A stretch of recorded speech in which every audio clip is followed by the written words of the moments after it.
capote du cadre, je vais rester debout.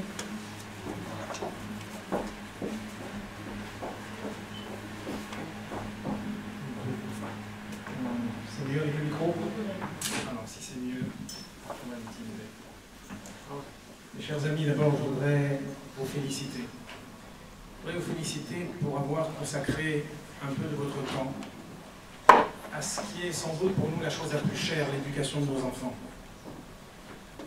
Voyez-vous, ce qui valide une existence, c'est pas tellement ce qu'on a fait pour soi, c'est surtout ce qu'on a fait pour nos enfants. Quand est-ce qu'une vie a mérité véritablement de porter ce nom?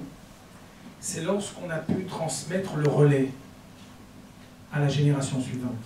Lorsqu'on a pu rajouter un maillon supplémentaire à cette chaîne en or qui nous relie au mont Sinaï. Voyez-vous, il y a une paracha dans la Torah qui s'appelle Chaye Sarah, la vie de Sarah. Et vous savez par quoi elle commence? Vatamot Sarah.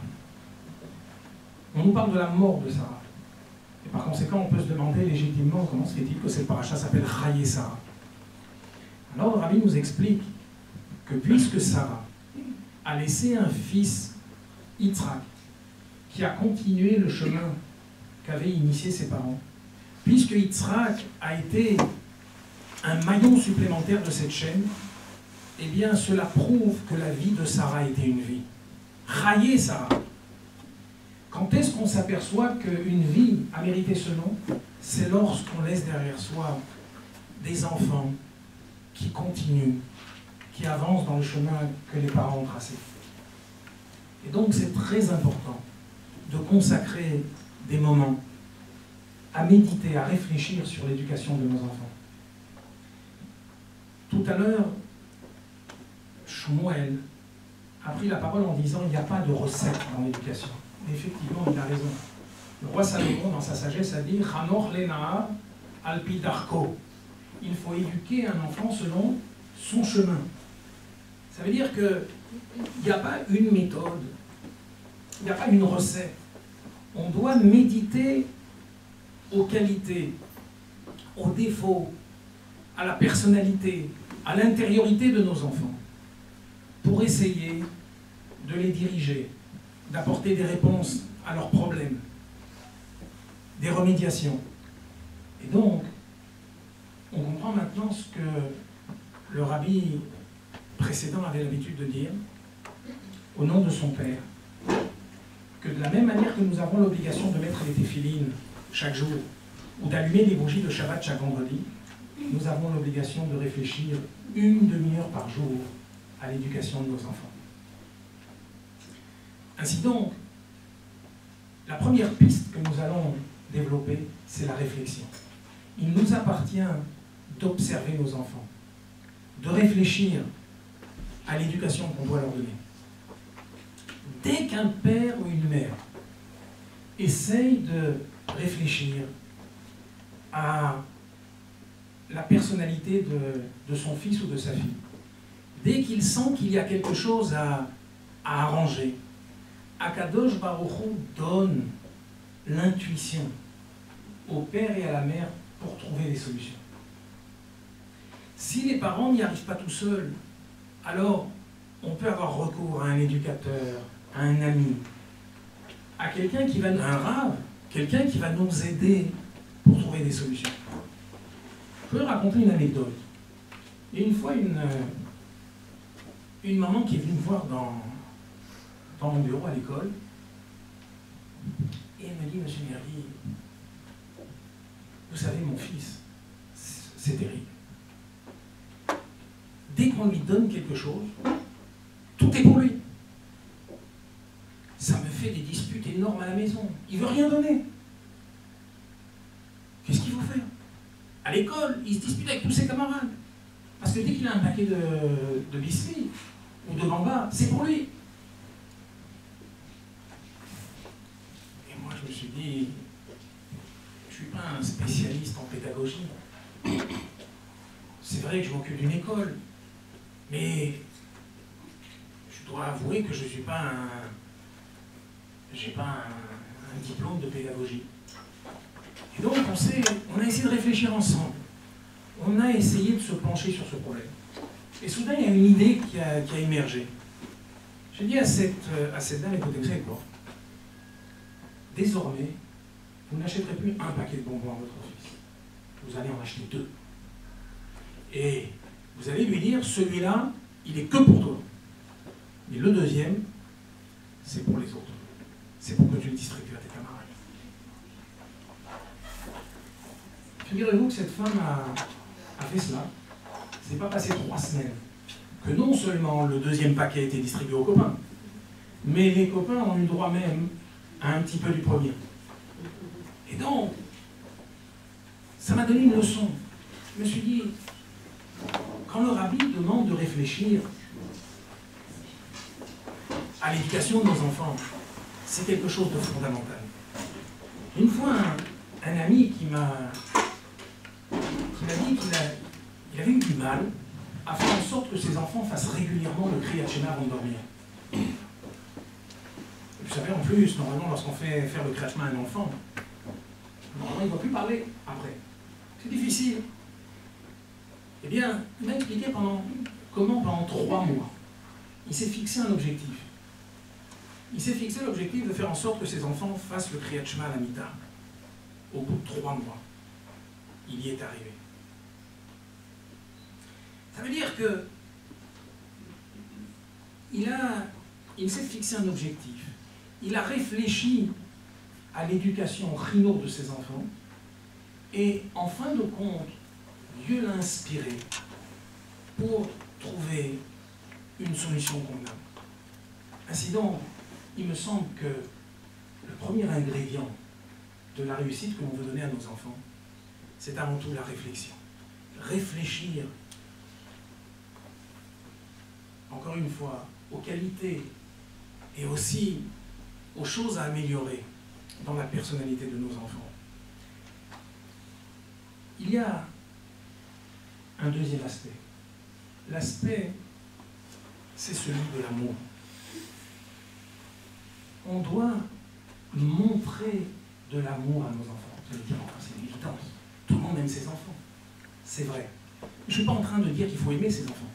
Je suis en train de dire qu'il faut leur montrer de l'amour.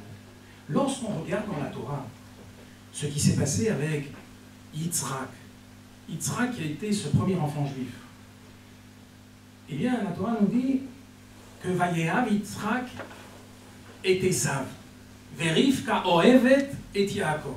Yitzhak aimait Esav et Rivka aimait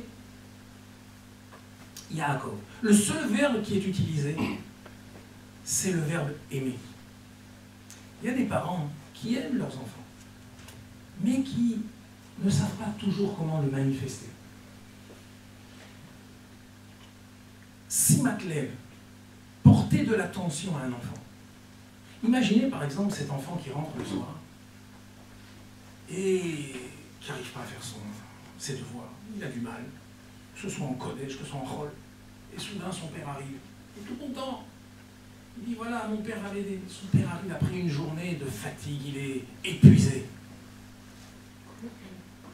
Il peut arriver à ce père, lorsqu'il voit son fils qui lui saute dessus, alors qu'il n'a même pas encore enlevé son par-dessus. Il pourrait lui dire écoute mon fils, je t'en prie, va chez ta mère. Va chez ta mère, moi je suis fatigué. Elle va t'aider. Est-ce que finalement, il n'aurait pas été préférable que ce père réponde « Bien sûr, mon fils, il n'y a pas de problème, je vais t'aider. Mais regarde, je viens d'arriver, laisse-moi juste une petite demi-heure pour m'installer, et puis ensuite, il n'y a pas de problème, je vais t'aider. » Qu'est-ce qui s'est passé ici? Il s'est passé que cet enfant, lui, est complètement frustré.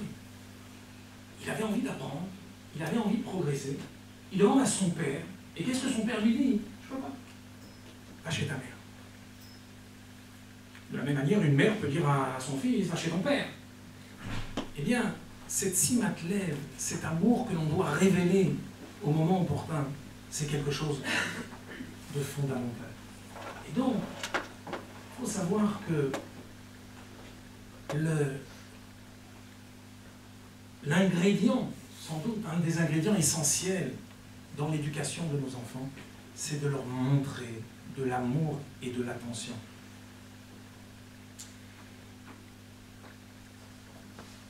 Il y a encore quelque chose d'important dans le chinour, c'est la sincérité.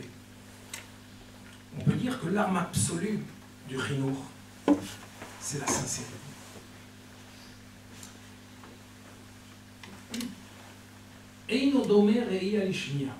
Nos sages nous disent, on ne peut pas comparer la vue et l'ouïe. Qu'est-ce que c'est que l'ouïe? L'ouïe, c'est ce qu'on entend. La vue, c'est ce qu'on voit. Lorsque un enfant entend son père lui dire ce qu'il faut faire, c'est bien. Mais lorsqu'il voit son père agir, lorsqu'il voit véritablement comment son père se comporte, à ce moment-là, cela le pénètre de manière beaucoup plus profonde. Être sincère, avoir des convictions, c'est le gage de transmettre à nos enfants de vraies valeurs. Et cette sincérité va de pair avec l'exemplarité. Si on veut que nos enfants parlent bien, il faut que nous-mêmes nous parlons bien. Si on veut que nos enfants s'habillent bien, il faut que nous aussi nous nous habillons bien. Si on veut que nos enfants étudient, il faut que nous aussi nous accordions une place prépondérante à l'étude.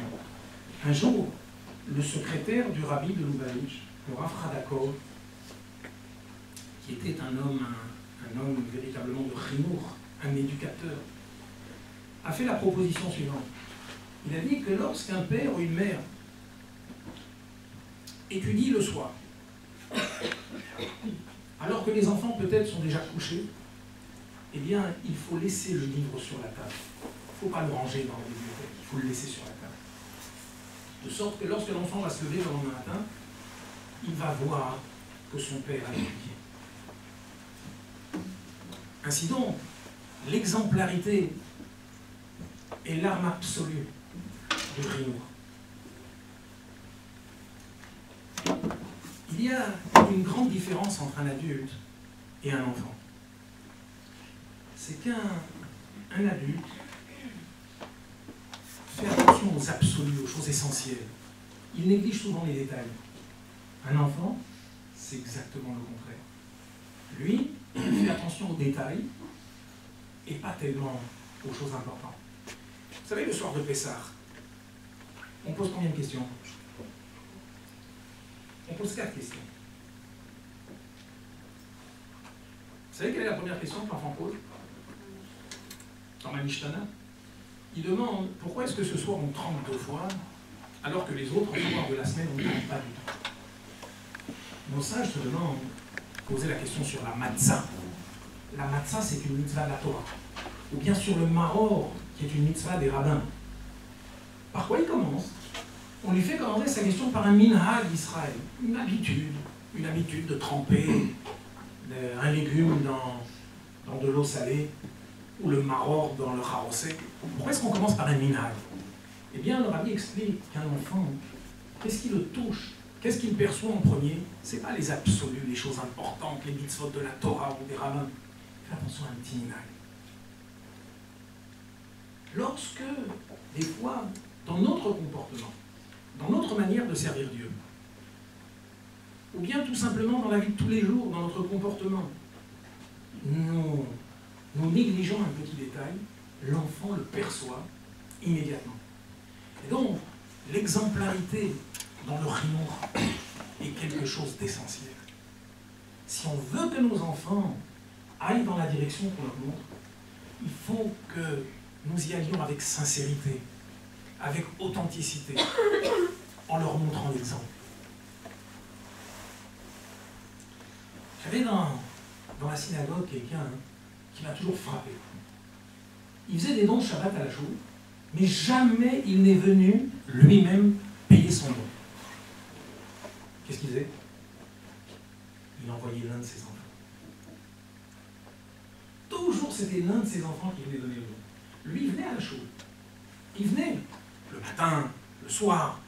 Il avait l'opportunité de me donner son don quand il le voulait. Jamais il n'a apporté le don lui-même.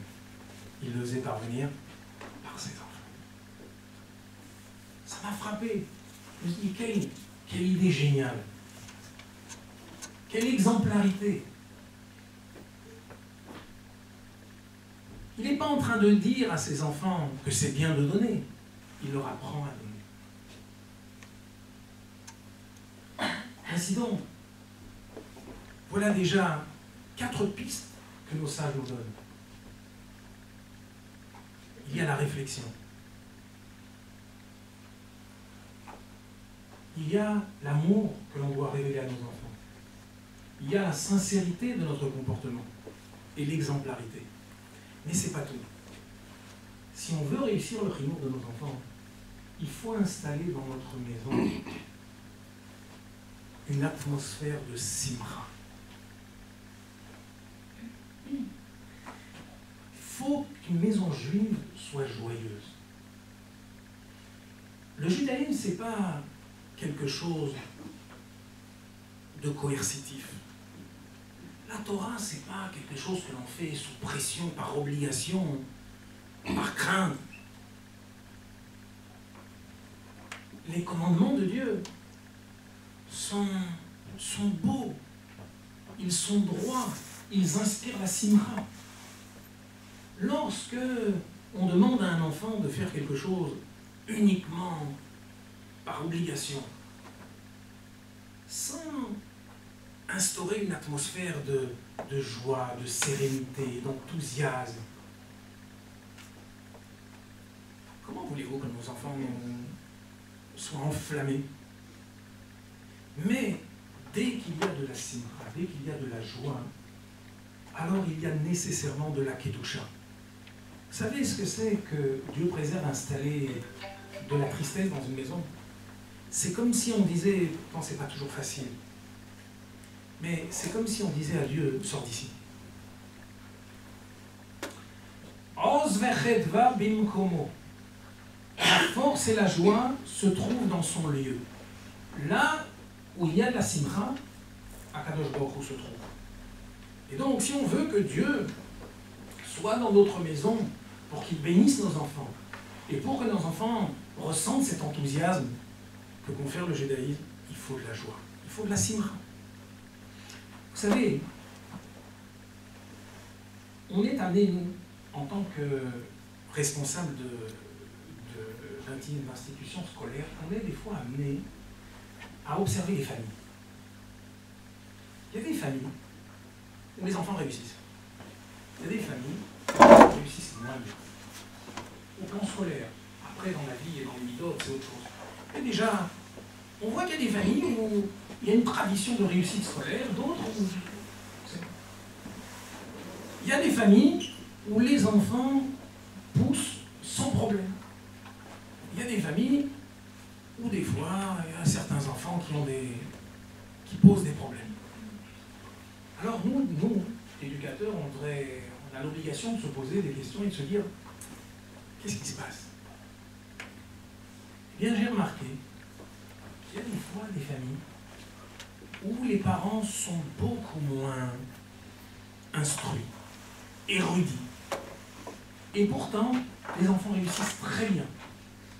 On a des parents qui sont des fois érudits, cultivés, qui ont des professions tout à fait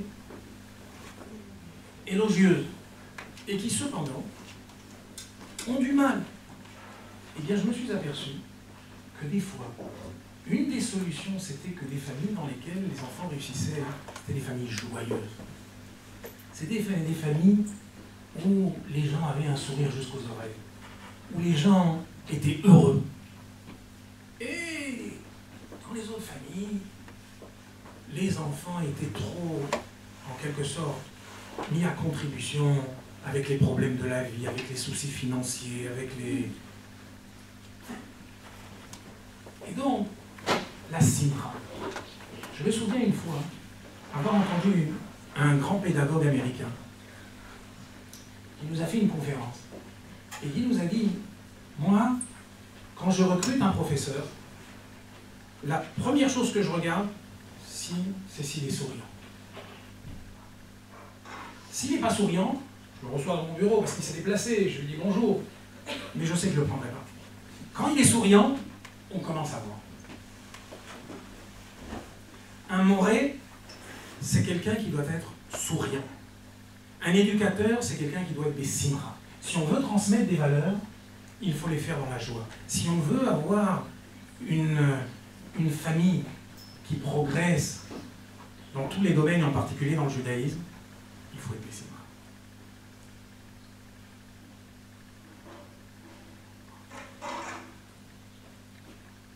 Il y a maintenant encore une valeur sur laquelle je voudrais insister.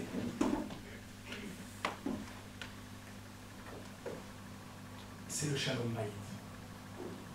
C'est l'harmonie familiale. Ça, c'est quelque chose d'essentiel. Vous savez, on a tous chez nous une tenaille. Vous savez, une tenaille, ça sert à prendre un objet d'un endroit et puis de l'amener à un autre. Si les deux parties de la tenaille ne sont pas solidaires, on ne peut rien attraper et on ne peut rien déplacer. Si on veut prendre un enfant d'un point et l'amener à un autre, il faut que les deux parties soient complètement solidaires.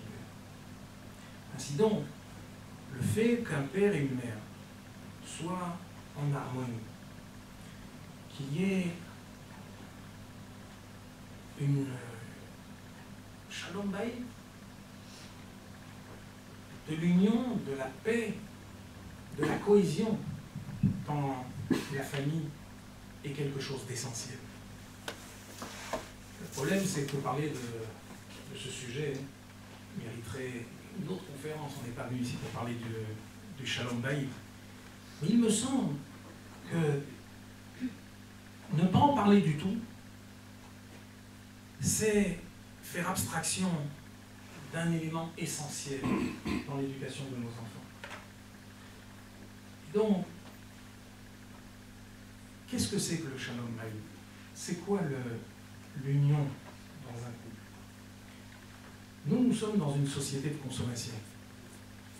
Cette société de consommation nous amène à vouloir prendre, à vouloir attraper, à vouloir gagner. Malheureusement, il peut nous arriver aussi d'installer ce type de comportement dans notre vie familiale. Lorsque, par exemple, dans notre vie familiale, on veut avoir raison. Il nous arrive des fois de vouloir avoir raison dans un couple. Et la vérité, elle est, vous savez, que j'ai raison. Et si j'ai raison, c'est tout à fait anormal que cela ne soit pas avéré. Et donc, si j'ai raison, c'est normal qu'on reconnaisse que j'ai raison. Or, vous savez quel est le secret du bonheur? Le secret du bonheur, c'est aimer avoir tort.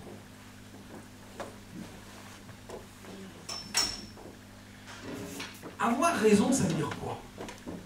Avoir raison, ça veut dire je prends, j'ai gagné, j'attrape. On ne se marie pas pour prendre, on se marie pour donner. Ça veut dire quoi?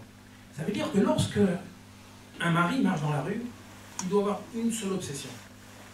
Qu'est-ce que je peux faire aujourd'hui pour faire plaisir à ma femme? Quand une femme marche dans la rue, quelle doit être son obsession? Qu'est-ce que je peux faire aujourd'hui pour faire plaisir à mon mari? Ça veut dire que lorsqu'on se marie, notre seul but, c'est pas de prendre, de gagner, c'est de donner. Et la vérité est que la meilleure manière de recevoir et de prendre dans l'existence, c'est de donner. Vous savez quel est l'exemple même de notre mère, d'une mère juive, d'une femme juive, et plus largement de l'identité juive, c'est Rachel Imeinu. Donc ça, je vous dis que le chariot divin est composé de 4 roues. Il y a Abraham, Yitzhak, Yaakov, et la 4e, c'est Rachel. Le rabbi demande, pourquoi Rachel? Pourquoi Rachel Imeinu? Et alors, dans ça, je me réponds que Rachel Imeinu, c'était cette femme exceptionnelle, fantastique, qui avait ce caractère de dire, Vous savez, ce caractère qui consiste à dire, tiens, toi, prends, moi on verra plus tard, moi c'est pas grave. Rachel Imenu, c'était cette femme qui aurait dû être la seule femme de Yaakov. Elle aurait dû mettre au monde les 12 tribus d'Israël. Qu'est-ce qu'elle a fait? Elle a donné la préséance à sa sœur. Et vous savez ce qu'elle a fait lorsqu'elle a donné la préséance à sa sœur? Elle a donné la Bechora. L'aîné, c'est Réhouven. Elle a donné la Mloucha, la royauté d'Israël, Yehuda. C'est le fils de Léa. Elle a donné la Keuna, c'est-à-dire la prêtrise, Lévi. Elle a même donné la Kvoura, c'est-à-dire même la place dans le tombeau. Qui est-ce qui est enterré à Hebron avec les patriarches? C'est pas Rachel, c'est Léa. Rachel, c'était cette femme qui avait pour caractère de dire, tiens, prends-toi, moi c'est pas grave, on verra plus tard. Et donc Rachel, c'est cette femme qui a montré quelle doit être et quelle peut être l'identité d'un juif. Être capable de donner, au point de, pas donner lorsque ça ne le dérange pas, donner la prunelle de ses yeux, donner la chose la plus chère que l'on peut avoir dans ce monde. Eh bien, ça c'est ce caractère que nous doit avoir dans l'existence et en particulier dans son groupe. Lorsqu'un enfant grandit dans une famille, où il voit que l'objectif du papa, c'est de rendre heureux sa femme, et que l'objectif de la femme, c'est de rendre heureux son mari, comment voulez-vous que cet enfant ne grandisse pas comme il faut? Comment voulez-vous que ce ne soit pas un enfant merveilleux, un Talmid Chacham équilibré, qui va faire honneur à son peuple, qui sera un grand dans son peuple? Et donc, ça aussi, c'est un des ingrédients essentiels de l'éducation de nos enfants. Alors, la réflexion, l'amour, la simat lev, l'attention que l'on doit porter à nos enfants, la sincérité, l'exemplarité, la simcha, la joie que l'on doit installer dans nos foyers.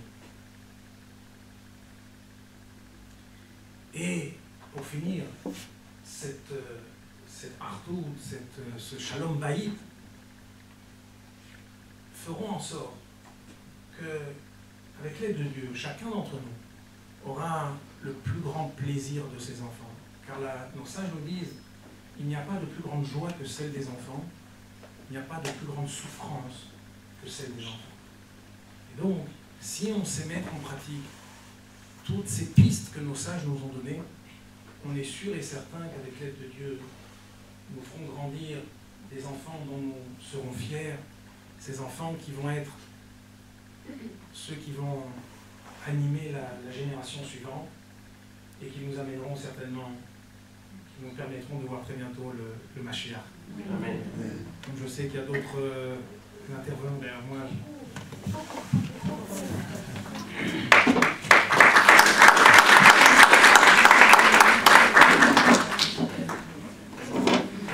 Merci beaucoup, Rabbi Binyamin.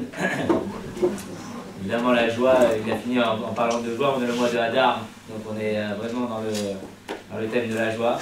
Et puis, à la base, le titre, c'était quelle réussite rechercher pour nos enfants. Évidemment, il nous a surtout expliqué comment leur donner de l'amour, de la joie, comment leur donner en vérité cette joie de vivre. Et c'est ça, c'est la seule réussite qu'on doit chercher pour nos enfants. Et puis après, comme on a dit avant, c'est le bitachon, que Dieu il trouvera le chemin et la voie qu'il doit prendre et le métier évidemment qu'il sera le sien, puisque de toutes les façons, à Rosh Hashanah, Dieu décide combien chacun va recevoir dans l'année.